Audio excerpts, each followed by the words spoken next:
It's knowing that your door is always open and your path is free to walk. It makes me tend to leave my sleeping bag rolled up and stashed behind your couch. It's knowing I'm not shackled by forgotten words and thoughts and the ink stains that have dried upon some line.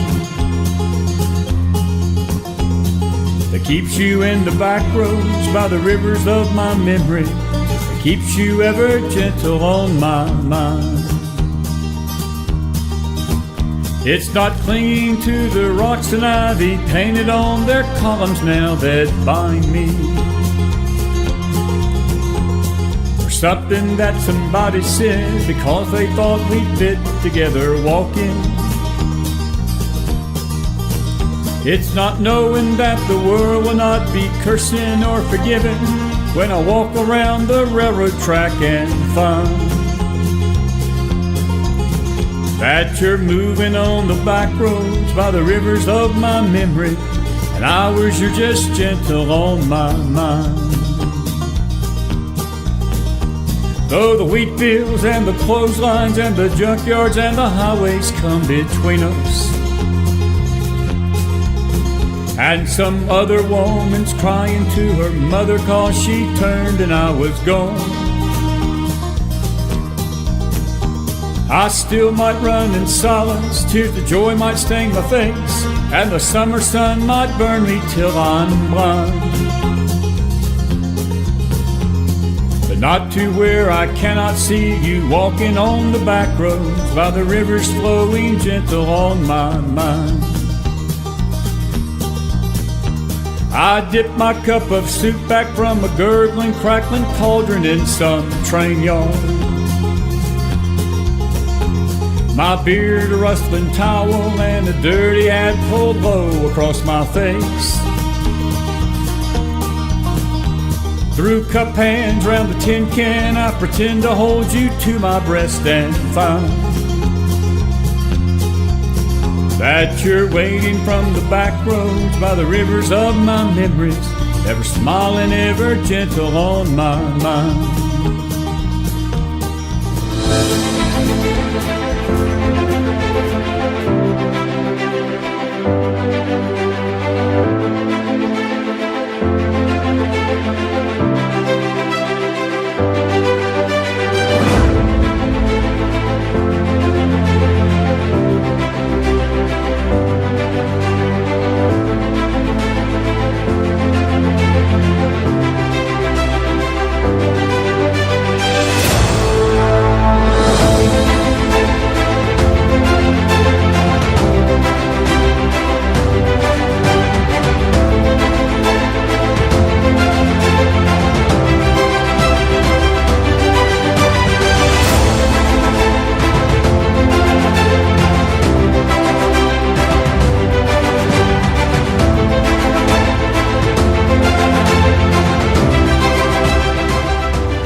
Good Tuesday evening, everybody. Chris McDonald back with you on this 6th day of February 2024. Hey, it's been a while, but this is his 2024 debut, the one and only Brad Johnson.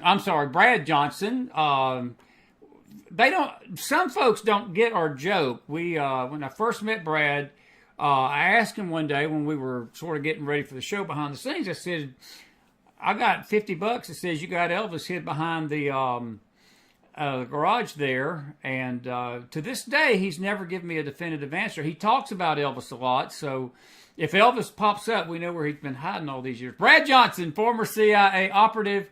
I don't know if it was $50. Maybe I didn't have $50 at the time. It may have been more like $1. So, but anyway, good to see you tonight, buddy. How are you?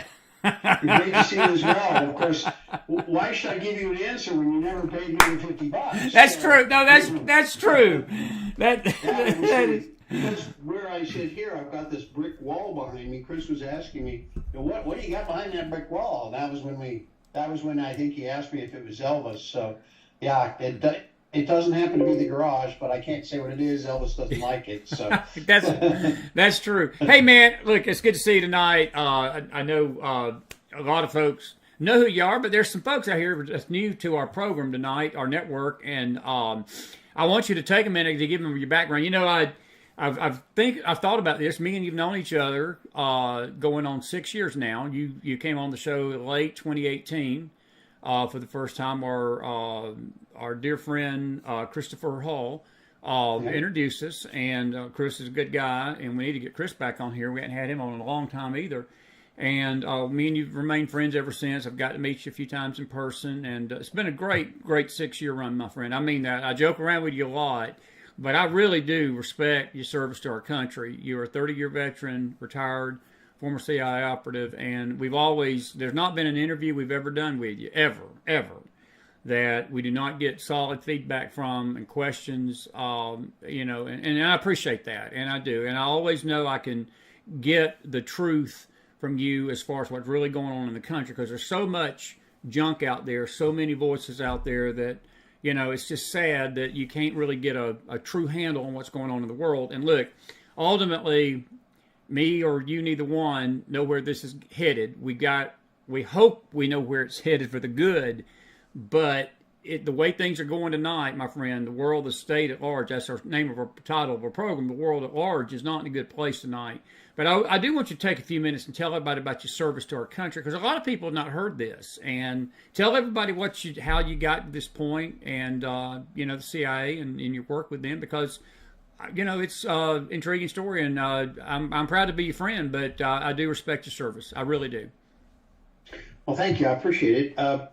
Yeah, you know, the agency had one of the better times of my life, I'll have to say. It was in the agency serving there. It was a lot of fun and interesting, and got to do a great deal and see a lot of things that just normally aren't, people don't have any experience looking at. But by way of background now, so I was operations. The CIA traditionally, this has evolved, but traditionally the agency was divided into mainly the operations and the analysis sections, and they were kept quite separate traditionally for many years. So I was in the ops section. There was also the DDS&T, which is the science and technology section, and then the administrative section. So there were four main areas, of which they were divided in a lot of different ways. But that's how the agency was over the long term since its inception. It was how it was divided. So where I worked was in the operations part of it.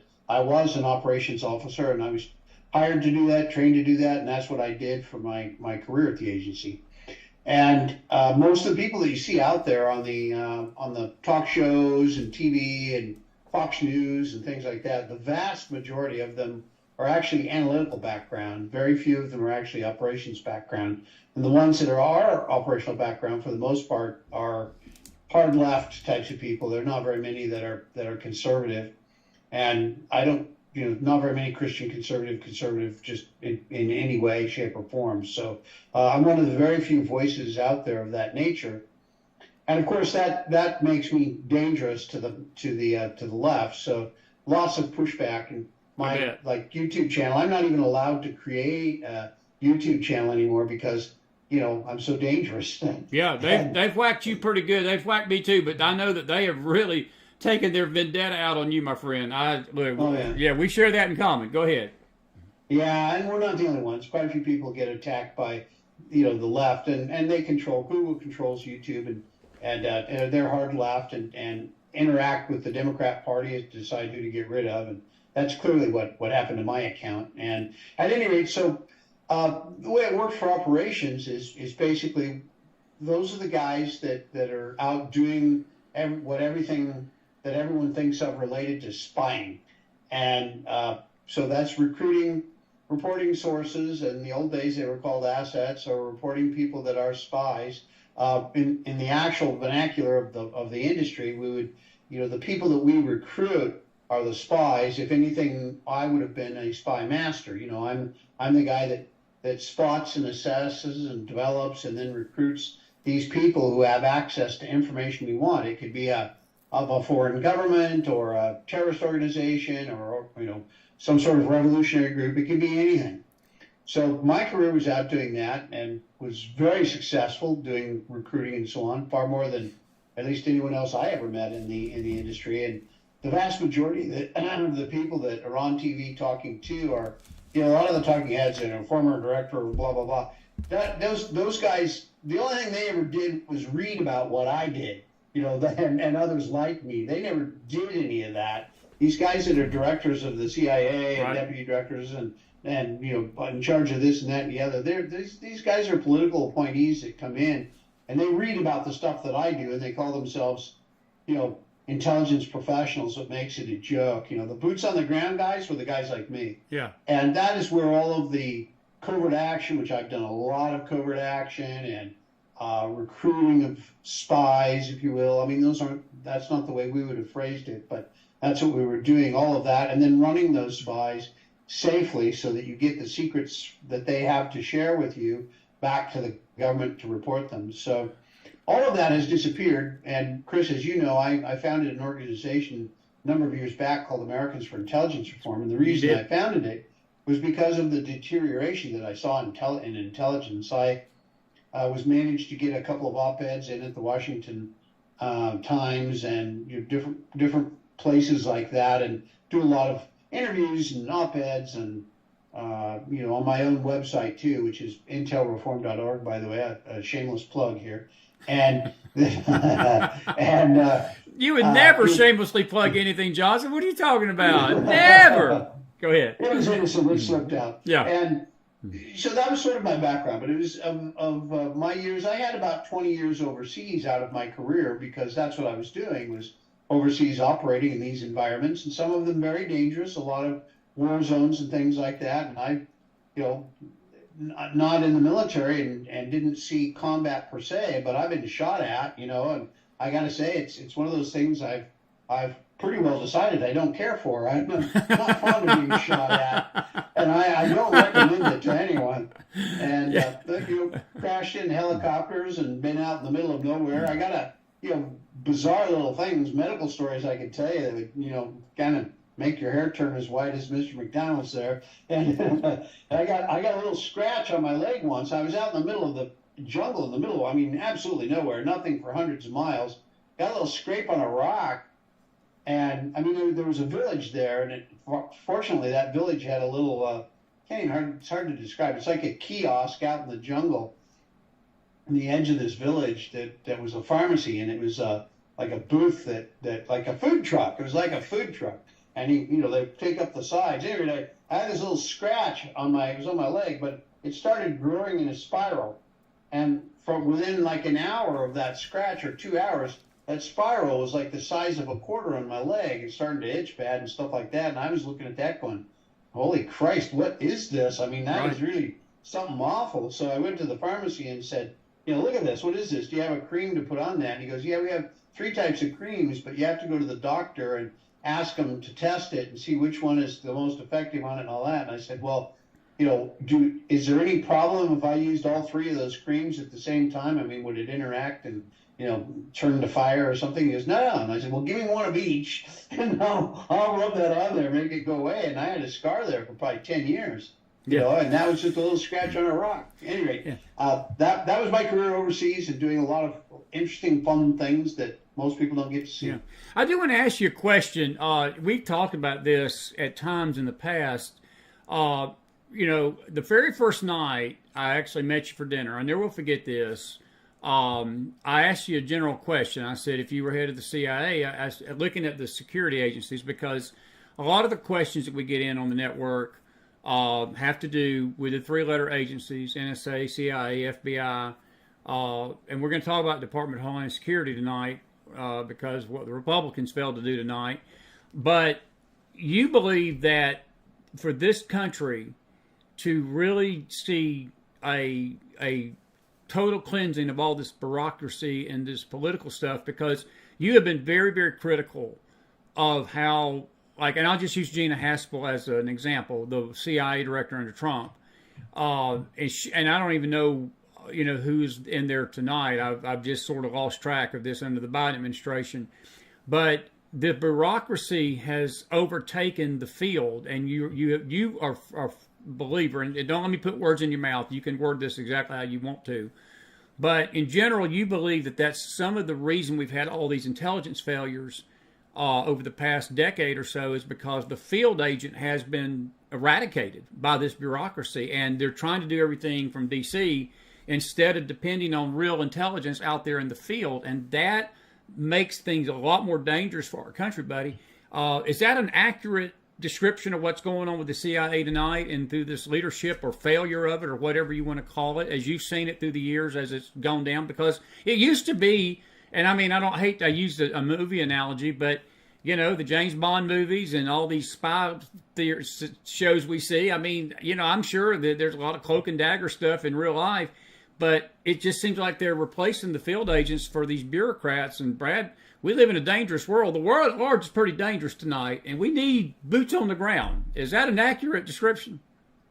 Yeah, accurate, and you know, and something of an understatement, I would say. It's far more dire than kind of what you were suggesting there or stating there. It started long ago. I mean, you know, the attack.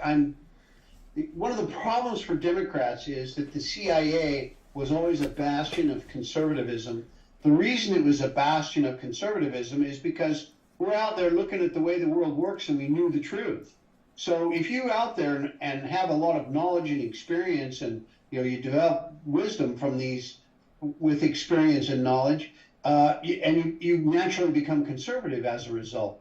And because you're seeing what really goes on and what these other guys are really like. So that was something for the Democrats that they've long desired to destroy, and it was begun under Jimmy Carter. Yes. Jimmy Carter had a day where it was a Black Thursday where he fired a couple thousand people out of the CIA, which, you know, at the time was a fairly small organization. So there was, you know, it got rid of some dead woods, you know, but it also got rid of some stuff that shouldn't have been gotten rid of. And then again, under Clinton, it was attacked and a lot of things going on. And that, I would say, was kind of consolidated under Obama with John Brennan as the CIA director. Right. And they got rid of things like recruiting spies. And, you know, John Brennan announced all this proudly, and he tried to retract some of it later, but he made a big announcement about how, you know, we no longer recruit spies. You know, we elicit information and do all this other stuff, but we don't do that.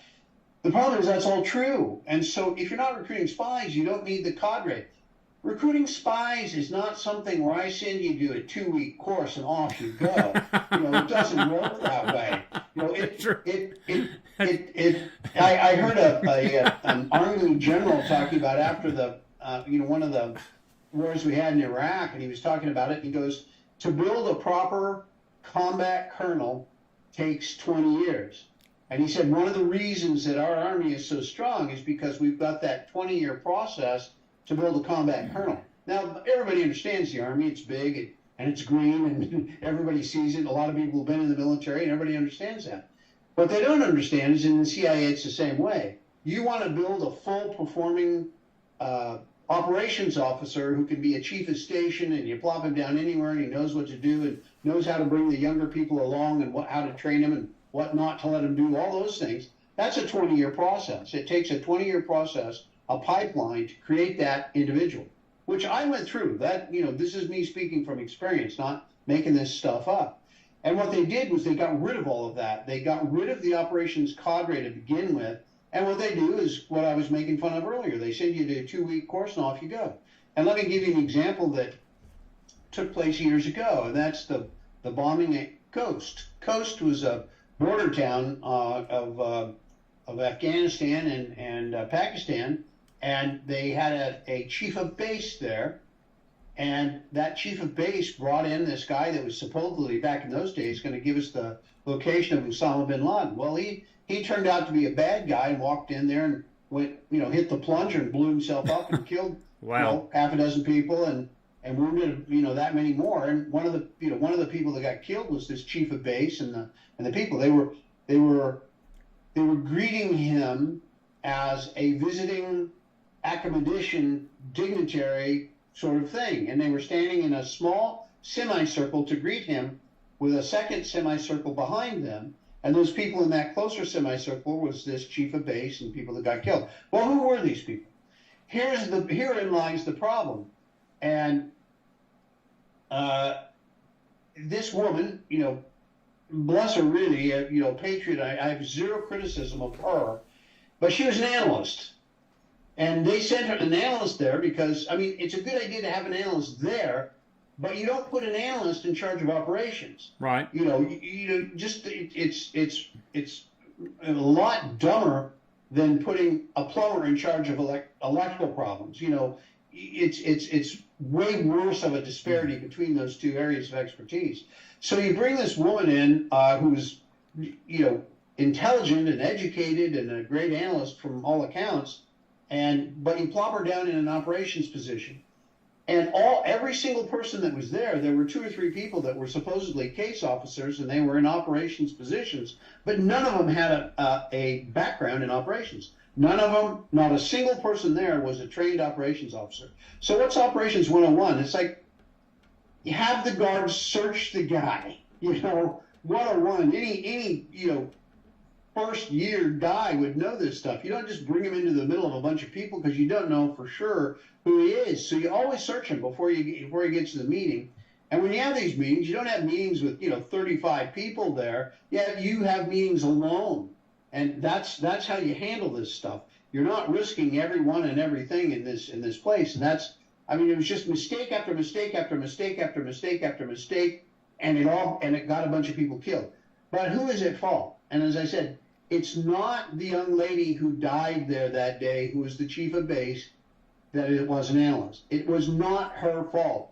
It was the fault of CIA management because they made the decision to send her there, right, knowing that she didn't know how to do those things. Now, she should have been there, but there should have been a chief of base who was an operations person that runs the operations, and she should have been there as the analyst to do her job, taking a look at the information that was provided. But should she even have met with the asset or the reporting source? Probably not. There's no need for her to do that.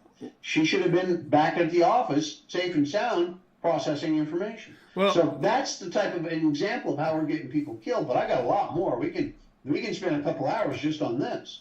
Yeah, I do want to ask you a question though, because see, this goes back to something more sinister to me tonight. This goes to something more sinister, and that's this. If they are putting people in harm's way in the agency, is it fair to say that the country is at risk? Because if they're not making these decisions with the idea that they're going to put people in place to do the right thing, and we've got unqualified people in the field, how does that play into our nation, and how protected are we? Because, and look, let's just be blunt with each other. The CIA gets a bad name, and there's all sorts of crap out there on the internet, and they say all sorts of ugly things. But Brad, the CIA is probably, I believe, one of the most important agencies in America because of the covert stuff. It's not going to be something you're going to read about on the New York Times front page or any network, but the valuable intelligence that's gathered by these field agents like yourself that spent 30 years putting your life on the line. This information, if done right, is ultimately winds up in the hands of the president and other top leaders, and they make defense decisions and decisions on wars and things like that. Is that an accurate statement? And in light of that, how much are we facing a dereliction of that tonight, and what does that mean for our country? Because it just sounds to me like it's opening the freaking floodgates to every enemy we got, because, hell, we don't know what they're doing. And if you don't know what your enemy's doing, you're screwed, bro. You're just screwed. That's precisely right. And, anyone who has any questions, go look at World War II. At any rate, one of the things I would illustrate my answer with on this is the Chinese target. The single greatest strategic threat, long-term strategic threat to the United States of America is China. In second place is China, and in third place is China, and then there's everybody else. And we had a communication system that was internet-based, that was a very low-level, not very secure system that we were using in countries where these services were not very good. They weren't technologically advanced, and we used it successfully in those countries. So what did they do? They decided to use that same program, the same system, for communications with spies in China. Well, what happened as a result? You take this low-level kind of crappy communication system that you have that you're using in some third world countries where it works fine, And then you throw it up against the top-notch guys like China, who absolutely know what the frack they're doing, and they've got a lot of people to throw at any sort of problem. And they immediately identified all the Chinese spies we had, grabbed them, and shot them all. They killed them all. Anyone that didn't get killed got tortured to find out whatever they wanted to know from them. And that was like, 2 years ago. And so our entire Chinese spy system was wiped out. And why was it wiped out? It was wiped out through pure management stupidity. In the old days, first of all, that's called daisy chaining. And that's the term that we used to use for those things. You do not, if you have 18 Chinese spies, you do not link them in any way, shape, or form. Because if the first one goes down, they'll figure out who the other 17 are. Correct. Right? Correct. Daisy chaining was the term we always used. How freaking stupid do you have to be to link them all this way so that as soon as that communication system was discovered, they were all caught? I mean, that is, no mistake of that nature has been made since OSS days in World War II. And suddenly now we're doing absolute neophyte mistakes that are unbelievable, unbelievably stupid, because they don't know how to run operations, because there's nobody in the CIA that has my experience. Yeah. No, there's nobody left. They're all gone. Anybody good is gone. Is that a presidential decision? Where did those kind of decisions come from? Because I remember you telling me with Gina Haspel, she drove you crazy, and she drove me crazy too, because there's a lot of stuff that she did under Trump, and I never understood why he wanted to put her there. But does these kind of decisions come from that high up, or is there a sort of a middle level of bureaucracy? Because I remember something else she said to me, and we can talk about this a little bit, and then I want to get into some current event stuff.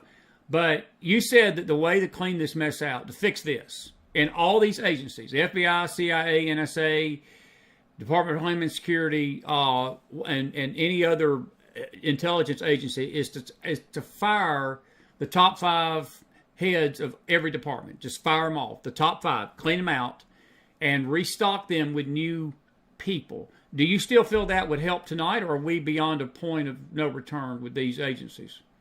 And where does that decision come from? Is this coming from up at the White House, or is this coming from a mid-level bureaucrat that don't know what the blank he's doing? Well, in most of these cases, it's who you put in as the director. Okay. For the FBI, CIA, all of these 3-letter agencies, they're all about the same in that sense. And that stuff is, the president picks those people and puts them in, and then those people carry out his wishes. So that's what's happened. As I said, this got started during Jimmy Carter. It was basically fully implemented under Clinton, and then it was consolidated under Obama. And now, I mean, it's, just take Department of Justice, just to say something. I mean, the lady in charge of this stuff was the head of a 4-person law office that all she did her entire career was suing DOJ for, human rights abuses or whatever she could come up with. That's all she ever did, was sue the DOJ. And now she's the person in charge of the DOJ. So who does she pick to fill all the slots? Who's getting promoted? Who's getting selected as judges, or whatever it is that they're doing, that's if the DOJ has any influence on it. And you've got these, inmates are running the prison now in these places, and almost literally, at Department of Justice, it's the same thing in all of them. And the CIA, certainly, as I said, former CIA Director John Brennan, consolidated all of this stuff under Obama and got rid of operations altogether. And let me make, kind of one final point out of that to make it clear why this is such a problem. The Hamas attack in Israel. I was where I was headed. Go ahead. I was about to ask you about that. Go ahead. Go ahead. So now that was a massive attack. A lot of preparation, years worth of preparation went into this. A lot of the idiot talking pundits on TV when it first happened, there must have been weeks of preparation for this sort of attack. No, there were years and years of preparation and went into it, practice runs, all sorts of things. Thousands of people were involved. If we had, and this is where people talk about, we've got SIGINT and we've got satellites and we've got all that stuff. I know where you're going. That stuff is worthless crap if you don't have somebody on the ground telling you what's going on. You got to know where to look. And that's where you need Human doesn't give you all the answers, but it points the finger in the direction of where you need to pay all your other attention. Let me just finish this one thing. Go ahead. Turn it back over to you. No, you're fine. And if we had had, or the Israelis, but I blame us more than them in this case, if we had had one lowest level member of Hamas reporting to us as a spy, a janitor, the guy that cleans up after the janitor, the guy that paints the walls, the guy that digs the latrine, if we'd had anybody, even at that level, they would have said to us, holy moly, something big is going on here. There's movements of people, and there's this and Absolutely. that and the other. I don't know what's going on, but whatever it is, it's big. Then we start bringing all the other tools that we have, and for example, it's yes, okay, SIGINT is a great thing, but you got to have somebody there saying, well, those guys over there in that building, or those people that are doing this job or whatever, they seem to be in charge of all this. Then you know where to focus your SIGINT or your satellites or et cetera, et cetera, et cetera. All the ints then know where to focus. And what drives that, ladies and gentlemen, boys and girls, what drives that is human, the spies. That's where you get that. There is no replacement. There never has been a replacement. There never will be a replacement for human. Yet we do not do human anymore. We don't do it because that got eroded, taken out. It's not done. And the people like myself that were trained and had decades of experience doing it are gone. And that pipeline is empty because now anybody can do anything because you go take a 2-week course and then you go out as a supposedly an operations officer, a case officer, and do stuff. And then you come back and you go off and do an analyst job, and then you go sweep the floor, whatever it is. But there's no pipeline of training and experience so that at the back end of that, you get these guys that can do everything that needs to be done and make the hard decisions. That's gone. And it's been long enough that it's destroyed. So we have to start over. Now, how do you start over? I mean, that was your ultimate question there. And certainly getting rid of everybody on the 7th floor at the CIA, that's where the director sits, on the 7th floor. You have to get rid of everybody. But also, the FBI a lot of things too. have acted. Oh yeah. All of the 3-letter agencies. You cannot fix it with who is there. You can't fix it with those people. So you have to get new people. Now, there's a lot of ways to attack that, but the decision has to be made to do it, and that's therein lies the problem, because politically, who would do that?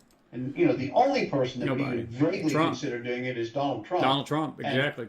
And that's why at AIR, the Americans for Intelligence Forum, that's why I endorsed him long ago for president, is because he's the only guy that understands this. And I heard DeSantis get up and talk about it and stuff, and he kind of made fun of this stuff. But DeSantis is a professional politician now, and he doesn't understand the depth of the problem or the urgency of the problem. And he just is a politician that goes along to get along in a lot of ways. So he's not a bad guy, and it's not that I wouldn't consider supporting him in the future, but we've got this overriding problem now that he's incapable of understanding or fixing. Absolutely. So I'm with you, man. He's not my guy because of that. Well, not only this, Brad, what you're saying tonight is what I'm hearing, as only Elvis could understand it, is that the world has become a very dangerous place because of this failure. Because you were almost read my mind. It was scary because I was about to ask you about the Hamas thing, that had we had boots on the ground, October the 7th could have been avoided. And I think Trump would have made a difference without a doubt. But I think ultimately your point is excellent, on point, on target. Had we had people embedded in Hamas to give us heads up that something big was coming, and then you've got, I will say this, and I guess I'm too cynical for my own good. With this administration, as anti-Semitic as it is, and I know people don't want to hear that, they hate Israel.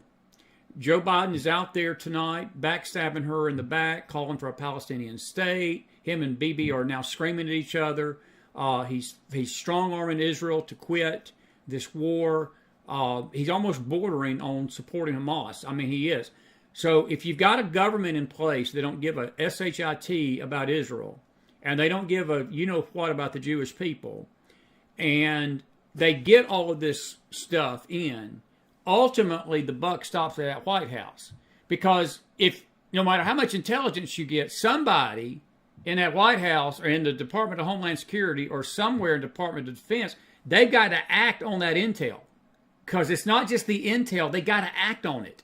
So it's a cauldron, it's a real complicated web here, because I'm with you 1,000,000% of what was needed, but I guess the $1,000,000 question is, even if you had that intel in hand, would this government have done a damn thing about stopping October the 7th? And I cannot tell you for a fact tonight, Brad, that they would have. That's just my opinion. This is an opinion show. This is McFiles, and that's what I believe. I mean, I don't think that has stopped it. What's your opinion on that? Hard to say, getting into the hypotheticals of that nature. If there had been pretty solid information out there, I think they would have been obligated to pass it to Israel. I know they're anti-Israel, but I think they would have passed some stuff on there. If Israel had had a heads up, a week's warning or 2 weeks warning or a month's warning, they would have reactivated assets that they have, and they would have picked up on it. That's a everybody good got point. lulled into a sense of complacency in Gaza, and Gaza was booming. They were all making money, and it was going great, and the economy was booming, and so the Israelis were figuring, well, everybody's getting fat and happy, so we don't have to worry about Gaza. And during that period of time, Hamas was planning, and I mean, look at the detailed planning. Like this has come out in the news. They were using all the UN employees and stuff as reporting assets to Hamas, and they for example knew the houses where some of their targets lived, the times that they came and went, where their bedrooms were, how to get into the door, the floor plan of the houses, all those sorts of things, all that in-depth planning, and not one place, dozens of places that they were targeting. So that, again, that takes years to put together that sort of stuff. It does. Those years, during a 2-year period, if we had recruited anybody in Hamas, I'm telling you right now, and I don't have access to it, but I guarantee you, we don't have any reporting sources of any kind at any level within Hamas. Because if we did, anything that they would have said would have pointed this out to us, and we would have known something is happening, and then we would dig in and figure out what. Well, there's enough leaks in Washington, D.C., like the Titanic. Somebody would have got the word to Israel. And in that vein, that is why that would have helped the Israeli government at least know something was on their doorstep.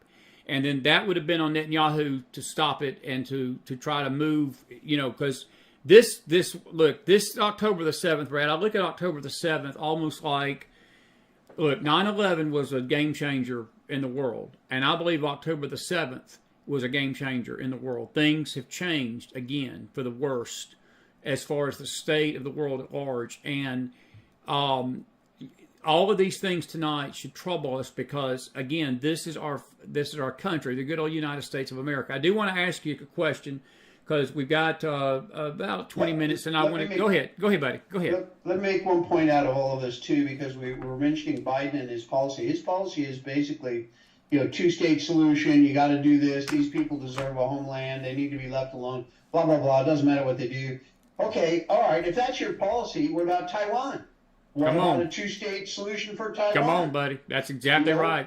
But he's not going to do that because he won't do anything against the Chinese because they feather his pockets. Money has been funneled into his family from China. There's documentary proof of that.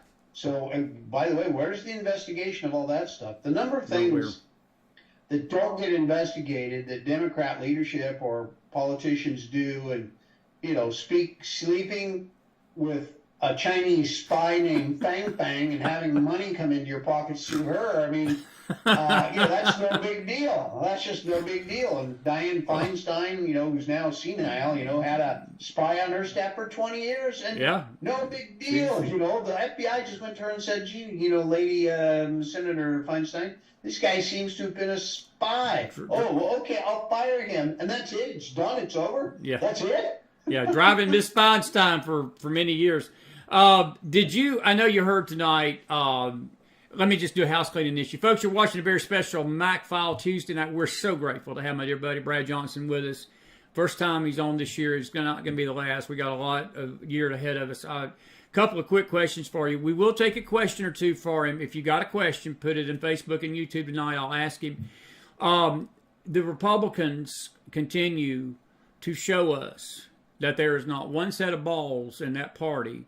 They could not even pass an impeachment resolution tonight, Brad, on the worst, absolute worst Department of Homeland Security head that we've ever had. This border, and we've not even talked about the border tonight. We need to do another show. In fact, in a few weeks, I'm going to get you back on probably in a couple of weeks because I just want to spend an hour with you about the border. Because, see, the border plays into this too.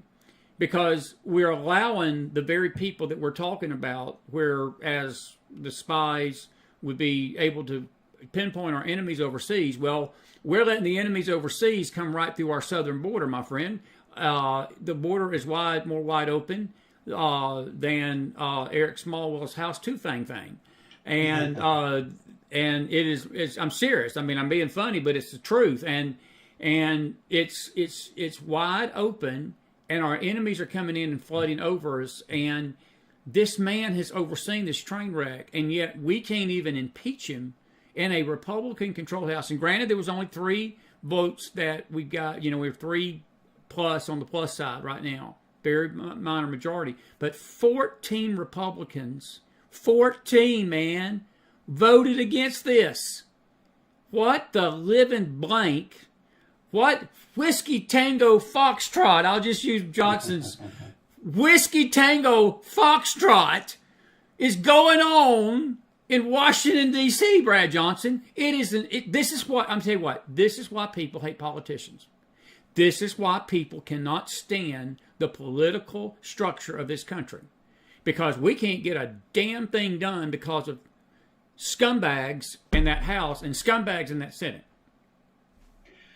It's true. I would characterize basically the Democrats as evil and the Republicans as inept and corrupt, politically corrupt. And I, long time Republican, and I don't consider myself Republican anymore. I consider myself a conservative.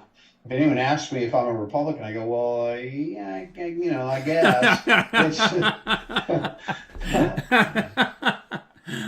About like if they ask you, is Elvis alive, right? You say, yeah, maybe, I don't know. You get the $50 over here. $50 over here.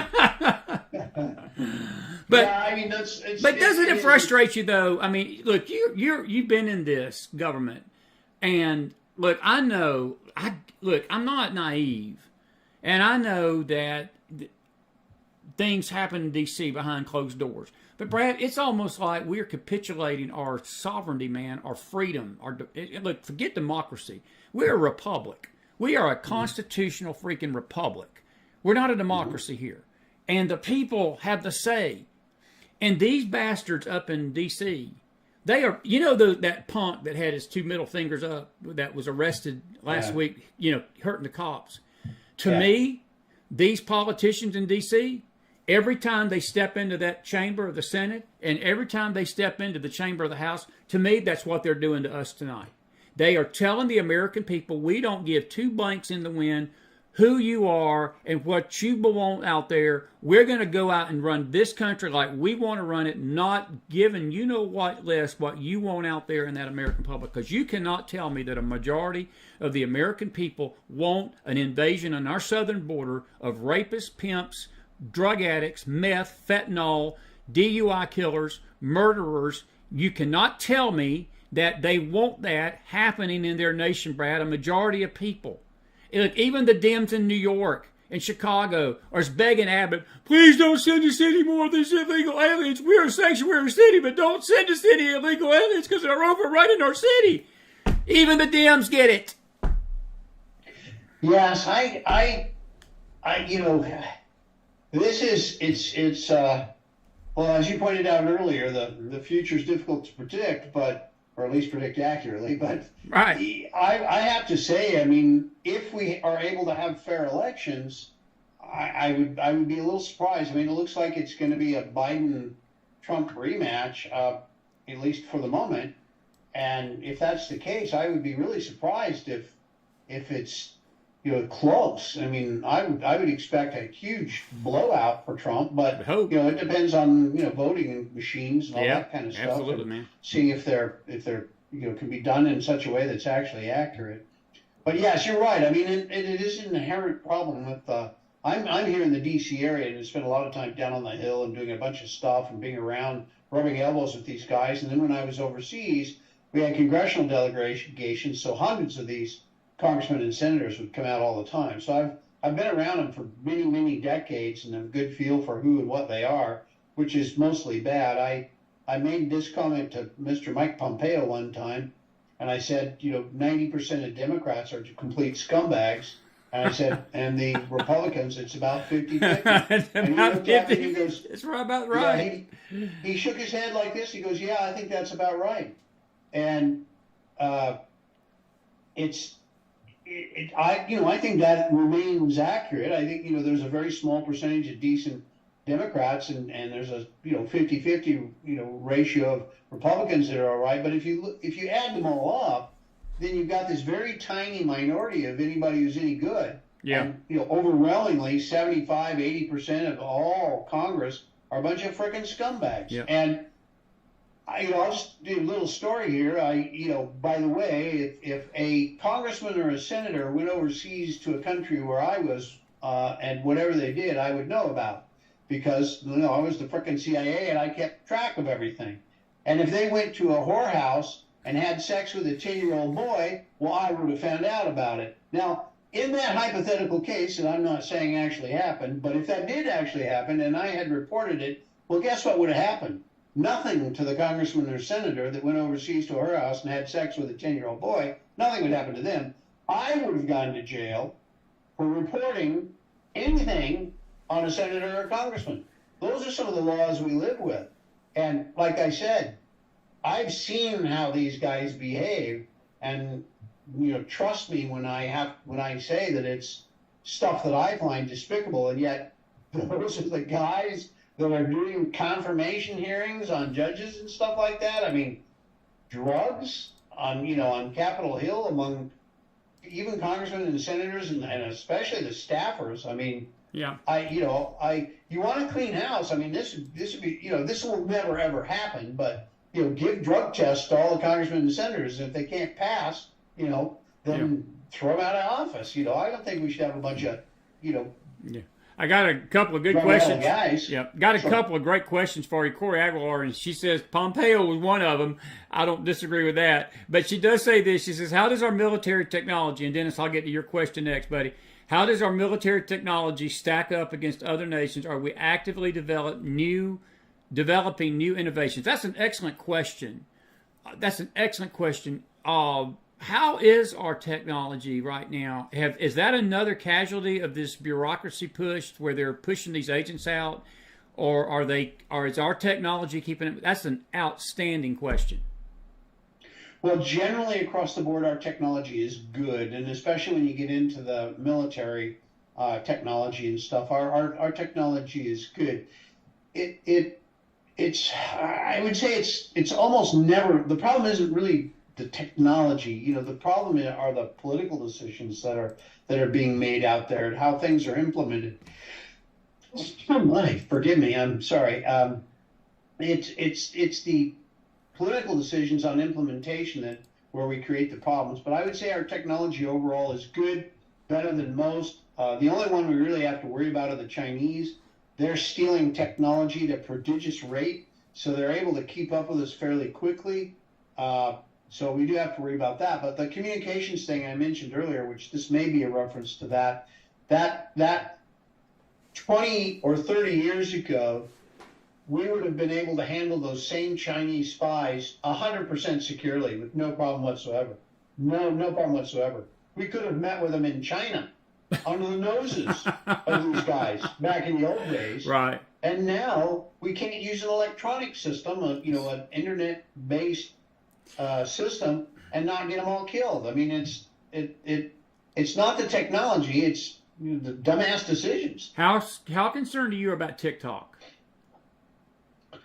Well, I mean, TikTok as a standalone thing is, not good, but it's not the end of the earth. Okay. But when you take all of this as a whole and look at, for example, 5G that's being implemented by Huawei and all the progress they're making out there all over the world, and you start combining all of these things that the Chinese are doing all together, and it's stunningly frightening. I mean, it's a real serious problem. They have been hacking into, for example, all of our infrastructure forever. And I don't think there's anything they haven't hacked into.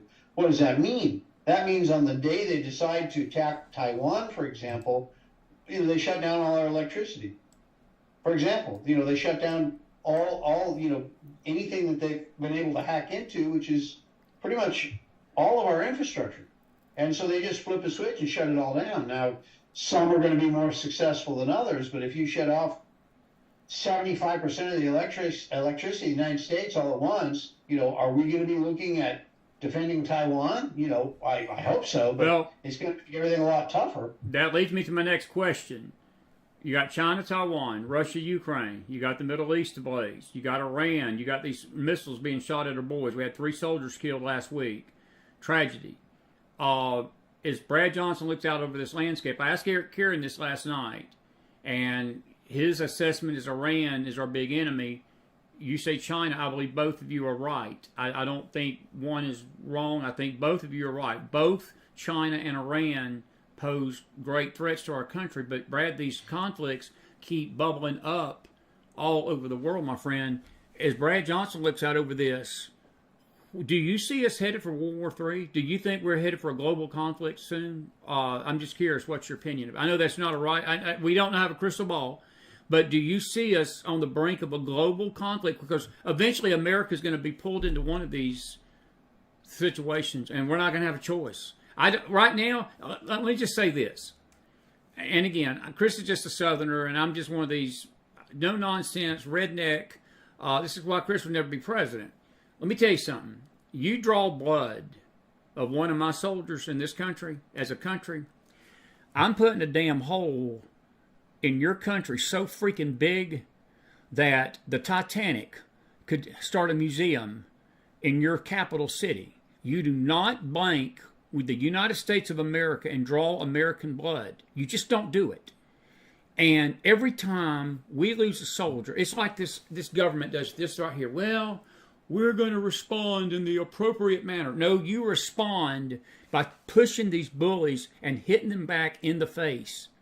And see, I keep seeing all these punches that these countries are doing to us, Brad. Eventually, you got to respond. But what that's going to do, unfortunately, and I know it's a catch-22, and I know it seems like an oxymoron, it's World War III, brother, on the brink.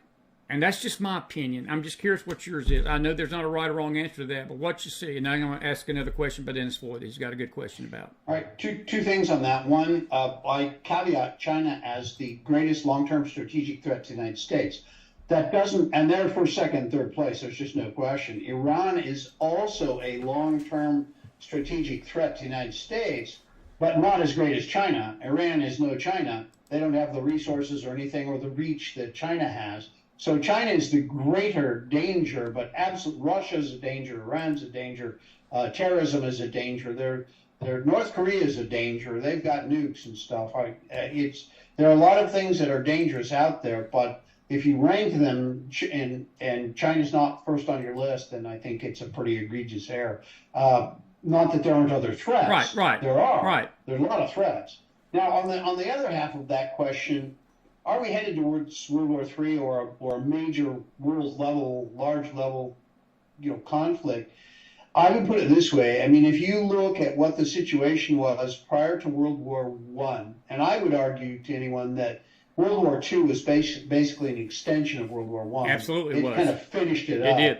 And World War I, you had the world shaping up where everybody was taking sides. And it was a single spark of a guy with a little handgun in Sarajevo that assassinated, Duke Ferdinand, I believe. Exactly right. That sparked the whole thing, and people wanted to retaliate and all that stuff, and suddenly World War I erupts. there are a lot of parallels to that. We are starting to see people line up on two sides of the line facing off against each other. And so when those circumstances arise like that, you do see the chance of something going wrong, a single spark, something that could be a fairly small incident but has amazingly dangerous implications and ramifications. So yes, I mean the potential. I mean, the way I view these things is sort of potential. What is the percentage chance that this is going to happen? I wouldn't put a very high percentage on that as of yet, but that percentage is going up. I think it is. Every week or every month, you have to look at what's going on, and that percentage keeps climbing. Where it's at precisely is hard to say. I mean, I don't think we've hit the 50-50 mark yet, but it's headed that direction. Quick question. Let me ask Dennis this question because he's been waiting patiently. The northern border, we talk about the southern border. He's asking how many illegals have come across. I don't think we got a handle on how many illegals have come across that northern border, but are you concerned as the northern border too? Because I think most common wisdom, the conventional wisdom, is our attention is on the south, but I want to remind folks, and Dennis makes a good, by not saying a point he's making a good point. The 9/11 hijackers didn't come in from the south, Brad. They came in from the north. They came across the Canadian border into New England and made their way down into Boston and New York to do what they did. And actually Boston to fly out of Logan Airport. Are you concerned about the northern border as much as you are the south too? In a simple response, yes, I am. And my favorite way of kind of phrasing this was something that a pretty good friend of mine who used to work in Canadian intelligence, he and I met at a conference, and we were chatting away and kind of became friends and sort of semi-stayed in touch through the years. And the way he phrased it is that Canada is well on its way to becoming a land-based aircraft carrier for the Chinese. And that is a very accurate assessment of what's going on. The Chinese run a lot of Canada. They do all sorts of stuff in Canada. And does anyone think that Canada is the target of the Chinese? No. No. The U.S. is the target of the Chinese. And so why are they putting so much effort into Canada? Well, you know damn well a lot of that is running across the border. So the Chinese are stupendously active running into the United States across the northern border, and terrorists and everybody else. Now, are they getting the numbers? Overall numbers, no. But if you were to look at how many operations guys, be it a terrorist or a Chinese or whoever it is, enemy power operator, how many of them are coming across the southern border versus the northern border? And I don't think those numbers are all that different. No, I don't either. I think they use every avenue they can, including flying in, aircraft flights into the country. Those are all used too. And it's easy target to get in here for those sorts of things. So they're very active against us. I got one question out of the chat, and then I got a question for you. But this question out of the chat is a political question. It's not a bad one. And I think I've been at this question comes up a lot. Who do you think is pulling Biden's strength right now, Obama or Susan Rice? Or both? Well, in a lot of ways, I think certainly the Obama camp has influence. I think left out of that question is the Biden staff. I mean, this guy's got advanced Alzheimer's. He doesn't function very well. But he's had his staff. I mean, if you look at the vice president, she fires somebody every other week and, is having to fill these slots and can't keep anybody on her staff. Nobody's left the president's staff. Nobody. That's true. And even in normal occasions, you have a certain rotational, impact going on, people leaving for personal reasons or whatever, but nobody's left the president. There's a damn good reason why, and that is because the amount of power that they have in their hands and their ability to make more money or whatever it is clear cut, or they would have been leaving, and not a single one is left. It's an excellent point. I think the staff are the guys really running the vast majority of the show. And then once they pick somebody, like I mentioned, the DOJ fruitcake that's in charge there now, that ran a 4-person law office that sued the DOJ, they don't need instructions anymore. They just go off and do what they do. You picked somebody to be the bull in the china shop, and what do? You know, they're a bull in the china shop. So a lot of it is just carrying on of its own weight. We haven't even touched the surface of a lot of the stuff. I got to get you back on in a few weeks because there's a ton of questions that I'm sure I want to ask you about. Look, we haven't touched the Trump immunity thing. Not most people may or may not have heard that federal appeals court struck down his argument that he has presidential immunity regarding this election trial. So that's going to go on.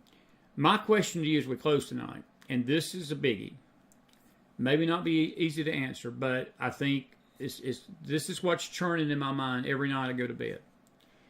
What is going to be the catalyst, the snap, the spark, that we're finally pushed to the point that America is pulled into one of these wars? And what I mean by that, we just, again, had these 3 soldiers killed. 3. I know that and people out there saying, well, it was 3 soldiers. No, to me, that's a lot.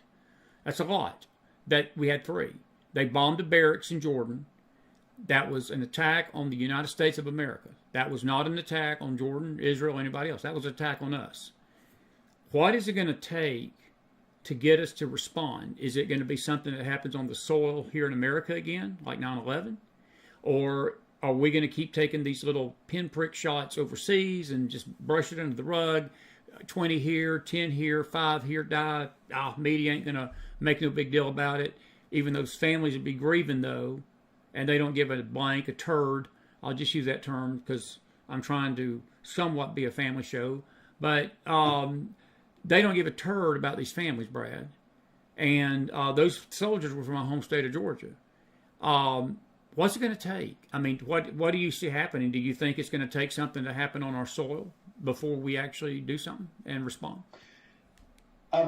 Probably, at least with Biden, and you know, how much longer is Biden going to be president is one of the burning questions we have. Is he in his last year, or does he have 5 more years, or you know, if he even lives 5 more years, which I know probably not with his state of decline. You know, probably he doesn't have 5 years left, but. It probably would take it. I mean, the answer to the question is, you know, when does it reach the threshold politically in the United States that the population goes wild and forces them to do something? Because that's what has to take place. Would something overseas provoke that much of a reaction out of the United States? I don't see it. Probably not. You know, I don't know what it would be, but ultimately I'd answer it this way. Does anyone out there think that an operation similar to that Hamas operation that was done in Israel is not being planned here? Oh, absolutely it is. And clearly it is. And Brad, I'm glad you brought that up, because these people that are trashing Israel left and right in the media, and trashing Israel on their Twitter handles, and trashing Israel in their Telegram rooms, and trashing Israel on X, and trashing them. Let me tell you something. And this government, these government officials, this squad, basically anti-Semitic remarks every day on the floor, House of the floor, House of the Senate, and all this rhetoric. If that would have been done in any city in America, do you not think that we would have unleashed all mitigated hell on the perpetrators? If that was Mexico that had done that, or Canada, not that Canada would do that, because we've got a wussy as a leader. He wouldn't even know how to. He don't know how to chew gum and take a hamburger out of a drive-thru. But, I mean, if you had a threat, an exponential threat to our north or south and within our border, and something like that happened, do you not think we would react? Yes. But now we're telling Israel, you don't have a right to defend your border. Well, yeah, hell, they do. Oh, yeah, they do. You're making a great point, because I think that until that takes place and it wakes people up, I don't know what's going to happen to make people realize we're in a dangerous world, brother. We're talking about the world at large tonight. The world at large is in a dangerous place. More dangerous to me than I've ever seen in my lifetime, my friend. Final thought. It's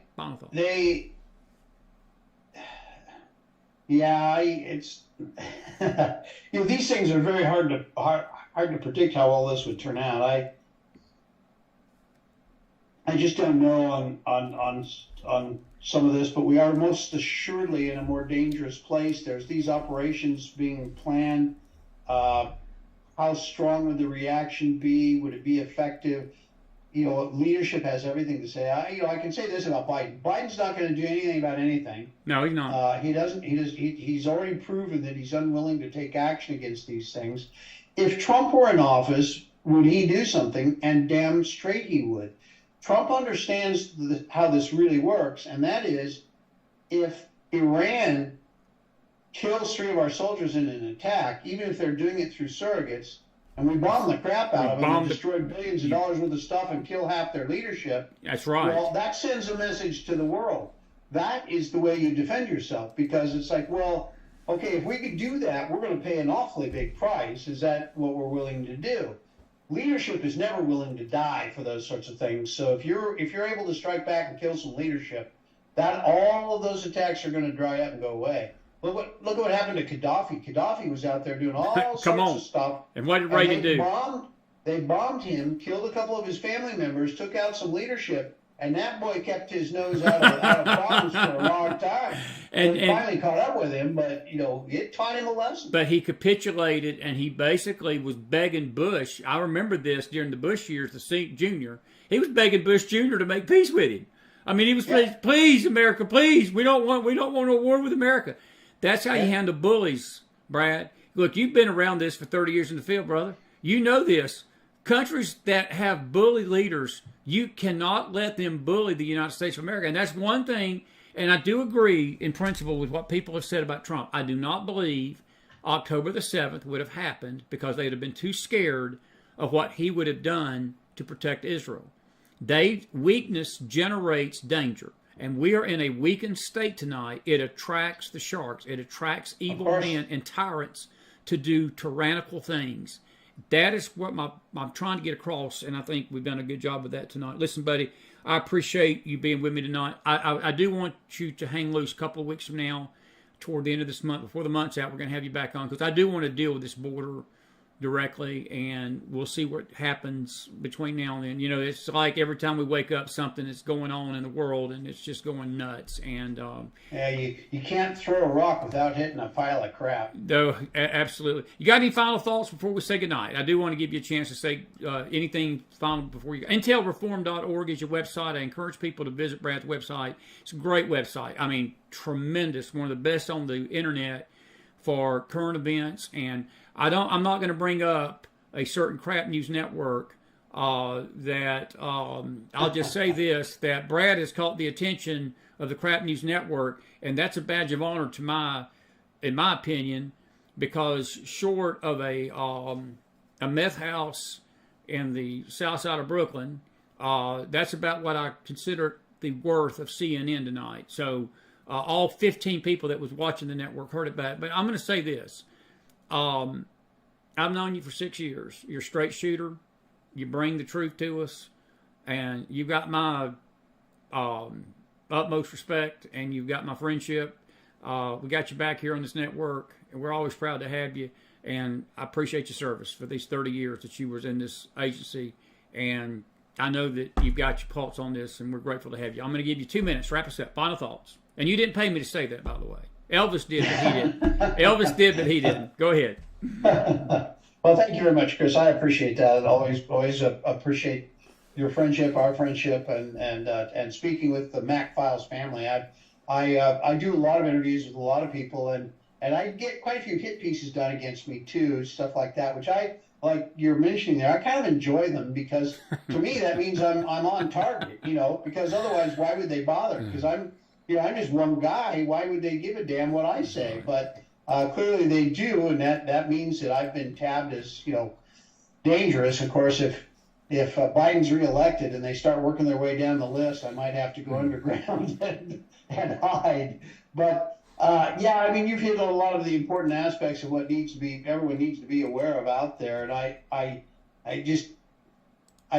really hope and pray that in this circumstances that Trump is going to win big, and then I hope and pray that he's going to have the personal fortitude and courage to do some of the things that need to be done, and then he starts to surround himself with the right type of people, because the one criticism I have of him was the people he surrounded himself with last time. But same here. His choices were, and I said this often, that he actually honestly believed, and I had a number of close friends that were around him and speaking to him on a routine basis, and everyone has concluded that he honestly believed that when he brought in all these like Rhino Republicans to work with him and so on, that they were going to see that what he was doing was the best for the country, and that he thought that they would change the way they work and they would start to support him because they saw that what he was doing was good and right. But that's not how politics work. And what happened is those were the guys that were stabbing him in the back. A lot of them were liberal Democrats too, but there were a lot of liberal Republicans that were around him, and all of them were working to stab him in the back. So he does know all of this. He has learned his lesson, but what does he choose as a solution is the real question. But it's the only game in town. He's the only guy that understands that has any chance of having the power to fix any of this. If he does not, if he loses, what are we going to do? A guy like DeSantis or any of these other guys, they just don't understand. They're not going to. Brad, I don't think we survived 4 years of this. We barely survived this. I mean, I'm not so sure what Trump is going to be able to do in 4 years, and that's another discussion. Maybe that's what we talk about next time. Maybe we'll deal with the political stuff of this next time we get together. I got to say goodnight to these folks. Listen, God bless you out there, and be safe, and we appreciate your service. And I will agree with you that we've got to get to those polls in November and make sure that there is not any room for error this time. And we got to be vigilant and diligent to make sure we've got fair and honest elections and take care of this situation with the ballot box in November, buddy. Listen, I'm going to say goodnight to these folks and have a good night. Appreciate you being with me tonight. We'll have you on in a few weeks. God bless you. Elvis? All right, Chris. I'll let him know you asked for him. I tell him that, he's still the man. Now, I know he's probably in a wheelchair back there, and Geritol and milk and cookies is his meal now, but you tell him that, the McDonald's. Skinny Elvis sandwiches. Listen, God bless you, friend. Be safe up there. Have a good night. Brad Johnson, everybody, put some fire in that house for him. And we're grateful for him. And we hope that you enjoyed him tonight. And that was our show from the other night, Illegal Slip Off America. And that is not our show tonight. And I'm not going to be back on the screen with you, but I'm going to talk to you just for a second. I want to thank everybody for being with us tonight. What a great interview. And we appreciate Brad. We thank you for the questions. Good to see everybody in the house. We had over 200 people here tonight in YouTube. That was great, almost 220. And we want to thank you all for being with us. And I do want to say this. We got some sad news today. I think I will come on the screen. Haven't done this in a while. I'll just pull it up right here.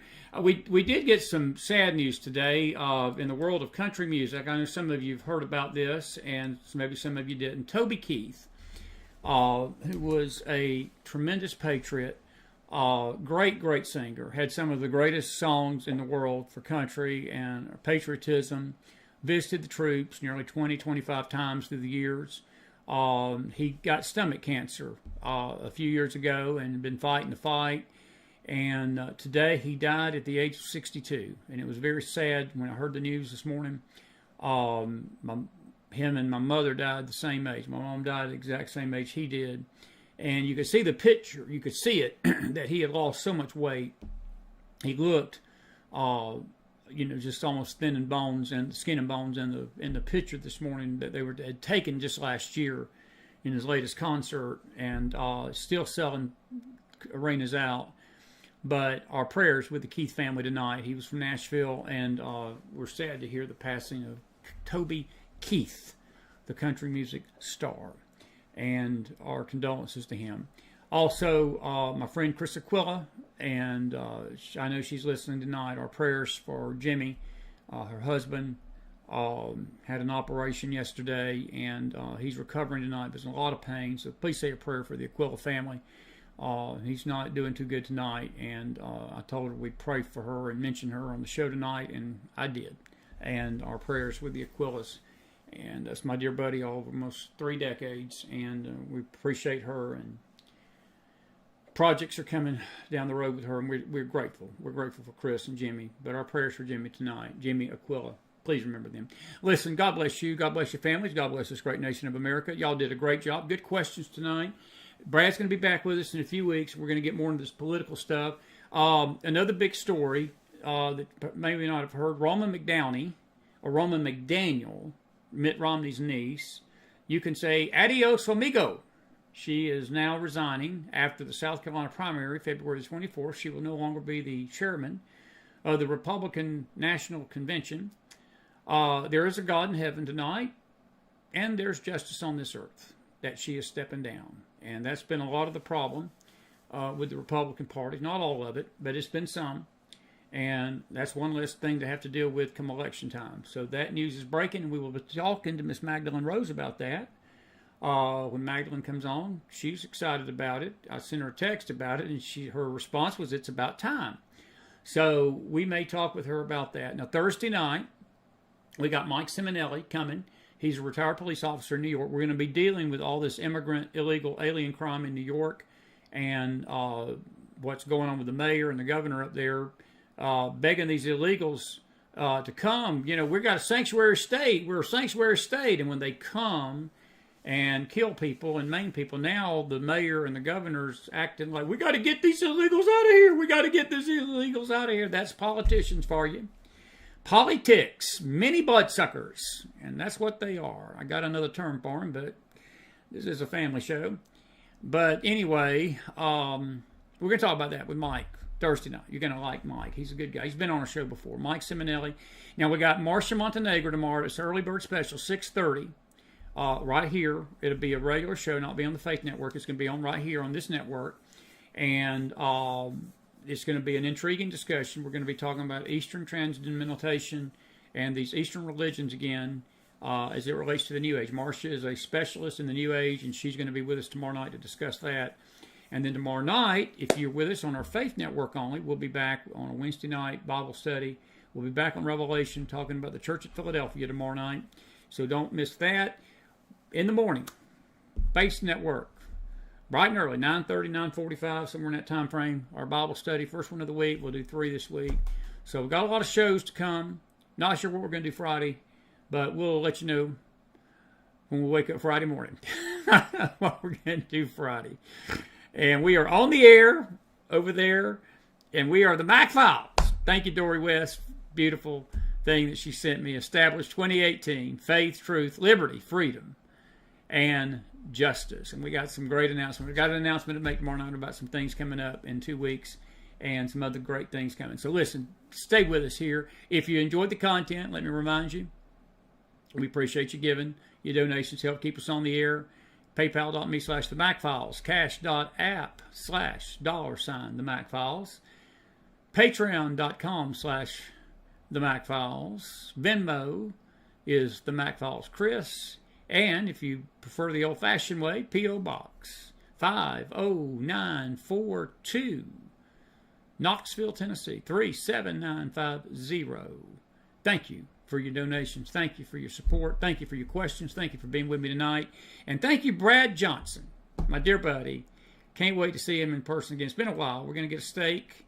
He's promised me 2. He's promised me 2.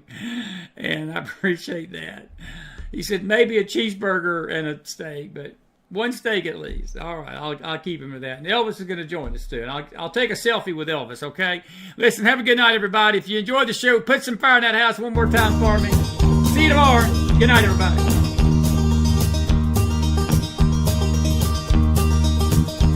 It's knowing that your door is always open and your path is free to walk. It makes me tend to leave my sleeping bag rolled up and stashed behind your couch. It's knowing I'm not shackled by forgotten words and bonds and the ink stains that have dried upon some line. That keeps you in the back roads by the rivers of my memory. That keeps you ever gentle on my mind.